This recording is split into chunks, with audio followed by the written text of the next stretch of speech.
বাড়ি তো ডাক্তার লিয়েছেন আমারে কিছু কথা কাটাটিয়েছে মারছ মারিয়াও ডাক্তার লিয়েছে ফার্মেসির ভিতরে আমার সিরিয়াল হাঁটাইছেন হাঁটাইয়া কতল বইছেন বইয়া আমারে ডাহরা ওরা চা খাইলা গেলে আমার খাইয়া ইয়া নাই দরকার আছে বইয়া বাড়ি যাইছে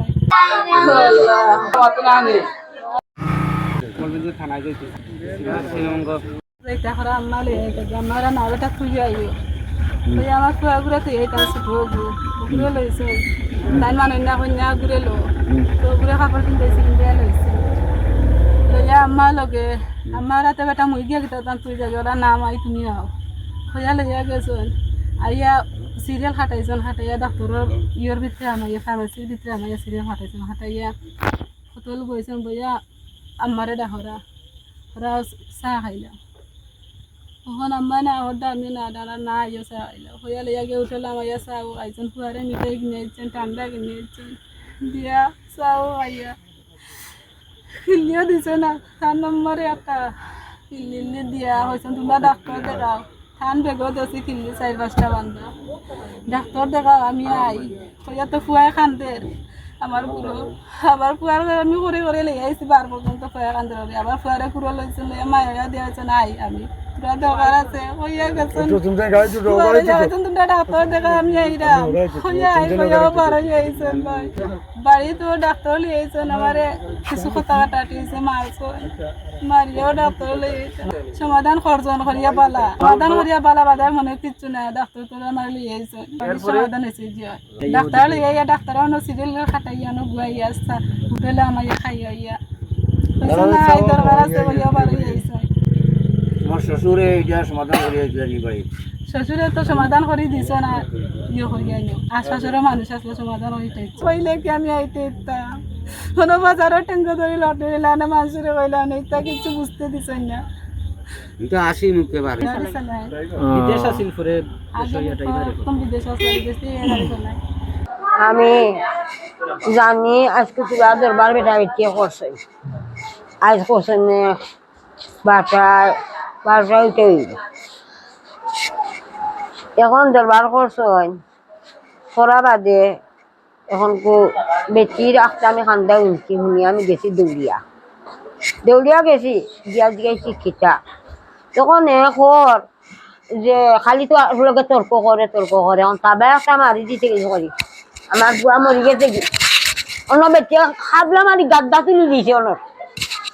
গাদ্দাও ন তুলি দিয়েছে আমার বুয়ার কোলরে দেখাইছে গাদ্দা তোলা বাদে আমার বুয়াই মারছে আমি তাবা 2-3টা মারিছি আচ্ছা এরপরে এখন বেটিয়া কইতে বেশি ভাই ইন্তরে ফোন দি ভাই এইসব চিনি মোটরসাইকেল লইয়া তারা আইয়া জুড়ে বেটিতে লইয়া তারা দাঁড়াবি এখন আমি কইছি বলে না তুমি জানি মানে জুড়ে নিতে চাই না ঠিক আছে আমার বুয়াই মারছে বালা কথা যদি তুমি তাই নিবার মানুষ 2-4জন লইয়া আইবা আমারও না আমি 2-4জন মানুষ করি তার দোষ হইলে তার দোষ আর বেটির দোষ হইলে বেশি দিয়ে বুঝছেনি ও সে আসে না তুই আগেছেন কি তারা খাইলে কোনদিন মানুষ লইয়া আইবা আমরা কইছি আইও জোর রক্ত এটা তার দরবার করা গিয়া জোর রক্ত এখন আমি কই বলে এখন বেটির ভাই আনতে কইনি এটা বেটির বলে ডাক্তারও নিতা আমি কইছি ঠিক আছে যদি মা দিয়া যদি ডাকিব আমি ডাক্তারও লইয়া যাই লইয়া গিয়ে আমি চিকিৎসা করি তবে তুমি যেন খাই লইবা আইয়া দেখবা বিস্তারিত আমি লইয়া যাই এখন বাদে জোর রক্তের খানি উনি বাদে এখন সব বেটিও গড় বেটিও রে গিয়া আমি কইছি আমার পরে কইছি ও বেটা টাকাতে এখন 1000 টাকা দেখা দে বেটিতে লইয়া যাই তারা যে নতটা করলো যে তো দাগিমাই মারছে না বা কোনটা যদি জিজ্ঞাসা পরীক্ষা করাইলে অবশ্যই একটা ঘটনা উঠলো সে আমার টাকা 1000 দিয়ে আমি ডাক্তার লইয়া দিই তারাও কইছে তখন গেছি দেবো এতে আর কোনো মাপ নাই বাড়িতে আর কোনো হেও মাতেন না ব্যক্তিও মাতেন লইয়া ডাক্তারও গেছে গিয়ে আমার সিরিয়াল দিছে 55 দিয়া কইছে টাকা দিছে কইছে ডাক্তার দেখাই না কইছে আও আমরা টাকা খাইতা গেছে গিয়া চাল গিয়া বেশি হচ্ছে আমারেও দিছে খাইছে খাওয়াবার জন্য আইসে মানে টাকা দিয়ে কইছে সিরিপ দেখাইয়া লইয়া যাইও কি আমি একটা ফোন আইছে কুড়া উড়াছেন এটা ইবারই করে তখন আইতে পারে আয় কইছে আইতো কুড়া আমার যে বেটা এখন কুড়া উড়া দেখ না বাড়িতেই মুগিয়া কাল যাইবে না বেশি ফোনও না করি দিয়ে আমি কইছি তো কইছে না হারিয়ে একটা ফোন আইছে কুড়া উড়া দিয়ে না বেটা এখন কিছু আছে না আমার মন তো আর কই আরে আমি তো কল গেছে গিয়া মারবা এরপরে ঘটনা সাথে ঘটনা আমি কইতে পারতাম না, তারা আগলা থাকে। এরপরে বউয়ে আর জামাইয়ে, এরপরে বেটিয়ে ফোন করছে, মনে হয় বেটি ভাই আনছে, ও ভাই 3 জন আইসই, আবার বেটিরে লইয়া যারা ই করছেন। আমি ইনো রাখছি, রাখি আরিয়া কইছি বলে এটা বিচারে জিকারা হইব নেবা, এমন তোমরা নিও না, একটা যদি তোমরা আইয়া লইয়া যাও গিয়া সে ইনো বিচারে যার উপরে দুষ পড়বো, বেটিও থাকে না, সে নিবারই অসুবিধা না, যার উপরে দুষ পড়বো এ মনে করো ক্ষতিপূরণ দিয়া দিতে হইব, কথা বলছো। আর তোমরা এমন একটা টানাটানি করিও না, নিও না। এরপরে তারা তৈয়া গেছে, এরপরে তো কিলাম বাড়ি হয়েছে, কুসমুখে এরপরে তো একটু ডাক্তারও যাইলো। আর তো আপনি যে কথা বলছেন এই যে তাইর বাইন ধরে এগুলো তো আপনার কথারে তারা মানিয়া তৈয়া গেছে, হ্যাঁ মেয়েরে তৈয়া গেছে। তৈয়া গেছে, নিতে পারতো না, তো আমি কইছি তোমরা নিতে পারতাই না, তারা চাইছে শেষ করে দিছে। ওই যে নিতে পারতাই না, এটা সমাধান বিচারে দেখা হইব। পরে আপনি এটার সমাধান করে আমার জানা মতো এক বালাফুয়া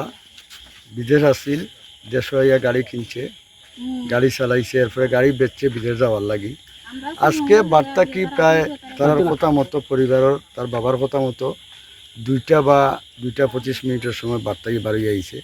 স্বাভাবিকও আইছে, তার ওয়াইফ বা তার মারে, ওয়াইফে ডাক্তার দেখাইছে, তার মারে দিয়া পাঠাইছে রবিবাজার। পাঠানি পরে ইনো আইয়া চাওয়া খাওয়াইছে, খাওয়াইয়া তারা ফার্মেসিত রাখিয়া আইছে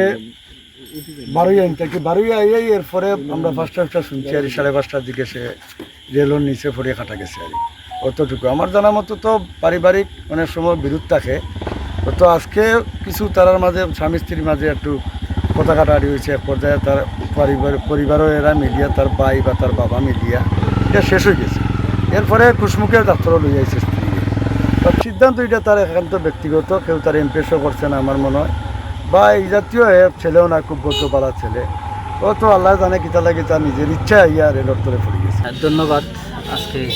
আপনাদের মাধ্যমে যে বিষয়টা বিশ্ববাসী, দেশবাসী সবার কাছে উপস্থাপিত হচ্ছে, আজকে যে ঘটনাটি ঘটেছে নিতান্ত অনাকাঙ্ক্ষিত। আশিক যে ছেলেটা মারা গেছে সে সম্পর্কে আমার ভাই, আত্মীয় বটে বলা যায়। গতকালকে তার সাথে আমার দেখা হয়েছে, তার মলিন মুখ দেখছি। আমি জিজ্ঞেস করছি যে কি আশিক, কী অবস্থা। তো বিদেশ থেকে এসেছে, এসে একটা গাড়ি কিনেছিল আস্তে আস্তে। এখানেও কিছু তার ডিপ্রেশন আছে, পাশাপাশি পারিবারিক কিছু মনোমালিন্য থাকতেও পারে, সেটা সে আমাকে বুঝতে দেয় নাই। যাই হোক, তাকে আমি আশ্বস্ত করছি, বুকে বুক মিলাইছি। এখন আজকে প্রথমে যে ঘটনাটা ঘটলো ট্রেনে, আমারই গ্রামের একটা ছেলে শাহাবুদ্দিন নামে, সে আমাকে ফোন দিয়ে জানিয়েছে যে আমি লোকটাকে চিনি কি না। এইভাবে তার পকেটে ড্রাইভিং লাইসেন্স এবং আইডি কার্ড পাওয়া গেছে। যাই হোক, পরে ওর পরিবারকে আমি অবগত করেছি। আসলে এটা গোটার কথা ছিল না। সে, আমার কাছে মনে হয়েছে, মানে দীর্ঘদিনের যন্ত্রণা সহ্য করতে না পেরে তাৎক্ষণিক এই সিদ্ধান্তটা নিয়েছে এবং কাউকে বুঝতেও দেয় নাই। সত্যি মর্মান্তিক ঘটনাটি। আমি তার বিদেহী আত্মার মাগফিরাত কামনা করি। আসলে তার ব্যক্তিগত যে স্টেপটা নিয়েছে, এটাতে কাউকে দায়ী আমরা নিজে করতে পারবো না। যদি আল্লাহ তাআলার ইচ্ছায় অনেক কিছু হয়, আমি মনে করি যে এটা তার একান্ত নিজেরই স্টেপ নেওয়ার কারণে। আর যদি এর বাইরে কোনো উদ্যোগ বা কোনো থাকে, প্রশাসনিকভাবে এটা সুরাহা হবে ইনশাল্লাহ।